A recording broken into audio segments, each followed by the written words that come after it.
ए दाऊद, हमने कौन सा गुनाह किया? हाथ तो नहीं लगाया मछली को, ये तो खुद ही आकर फंस जाती हैं। तुम लोग इधर बैठ के बातें कर रहे हो और उधर आधा गांव बंदर बन चुका है। क्या? कैसे?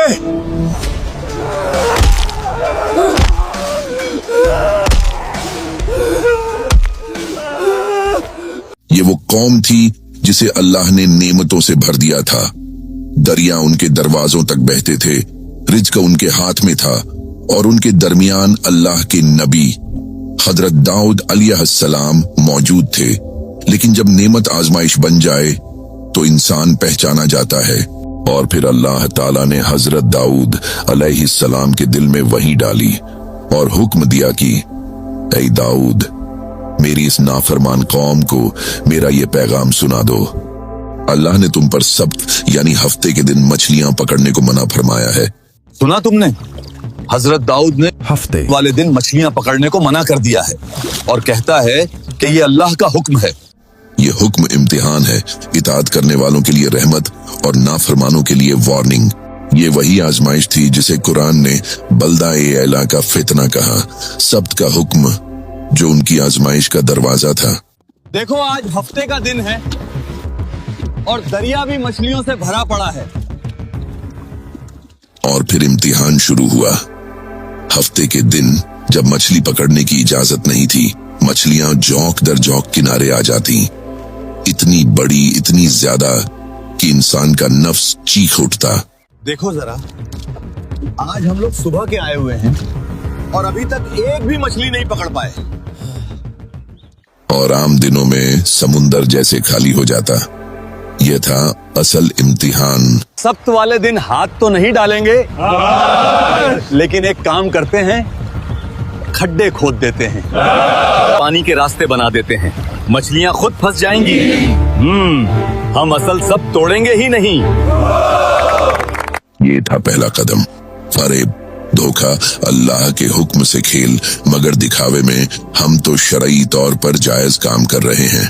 अल्लाह को धोखे की जरूरत नहीं, वो तुम्हारे दिल देखता है, वो जानता है तुम क्या कर रहे हो। अगर बाज ना आए तो अजाब आएगा। ए दाऊद, हमने कौन सा गुनाह किया? हाथ तो नहीं लगाया मछली को, ये तो खुद ही आकर फंस जाती हैं। नाफरमानी हमेशा इसी तरह शुरू होती है, छोटे बहाने, छोटे फरेब, और फिर इंसान तबाही की तरफ चल पड़ता है। फिर वो शहर 3 गिरोहों में बढ़ गया। एक गिरोह जो गुनाहगार था, जो अल्लाह के हुक्म से खेल रहे थे। दूसरा गिरोह खामोश और तमाशाई, जो कहता था हम खुद तो गुनाह नहीं कर रहे हैं, लेकिन दूसरों को रोके भी क्यों? सही कहा, बिल्कुल। यही वो लोग थे जिन पर कुरान ने सख्त अल्फाज इस्तेमाल किए। तीसरा गिरोह जो नेकी करने वाले थे, जो रोकते, नसीहत करते, रोते, इल्तिजा करते। यही गिरोह हजरत दाऊद के साथ था। और एक रात अल्लाह का फैसला नाजिल हुआ। न किसी आसमानी बिजली की आवाज आई, न कोई झलझला, न कोई चीख, बस तकदीर का फैसला बदल गया और सुबह होते ही शहर बदल चुका था। वो रात मामूल की रात नहीं थी। आसमान खामोश, समुंदर खामोश, मगर तकदीर फैसला कर चुकी थी। और फिर सुबह होते ही शहर से ऐसी आवाजें बुलंद हुईं जिन्हें सुनकर लोग कांप उठे।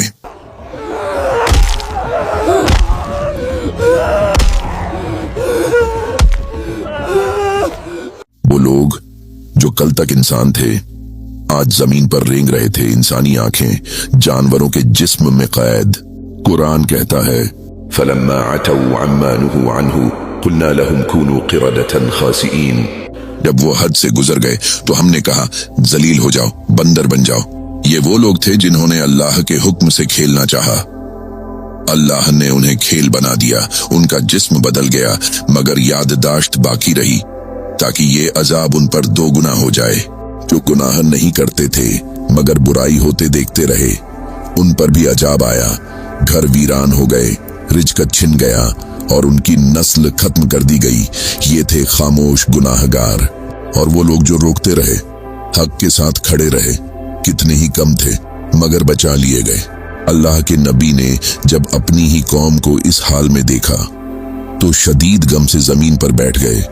नबी का दिल पत्थर नहीं होता, उम्मत का दर्द उसके दिल में गूंजता है। रवायात में आता है बंदर बनी हुई कौम हजरत दाऊद को पहचान लेती थी, सिर झुकाकर रोती, मगर जबान सल्ब हो चुकी थी। सिर्फ 3 दिन बाद वो पूरी कौम खत्म हो गई। न कोई नस्ल बाकी रही, न कोई याद, सिर्फ इब्रत। ये कौम सिर्फ इसलिए तबाह नहीं हुई कि उन्होंने सब्त तोड़ा, वो इसलिए तबाह हुई कि उन्होंने अल्लाह के हुक्म से खेलने की कोशिश की। आज भी जब इंसान गुनाह को चालाकी से हलाल करने लगता है, जब गुनाह को जायज तरीके में बदलने की कोशिश करता है, तो वो उसी राह पर चल पड़ता है। ये सिर्फ एक किस्सा नहीं, ये अल्लाह का कानून है। कौमें ताकत से नहीं, चालाकी से नहीं टेक्नोलॉजी से नहीं, बल्कि इताअत से बचती हैं। और जब इंसान अल्लाह के हुक्म से खेलने लगे, तो फिर तारीख खुद को दोहरा देती है।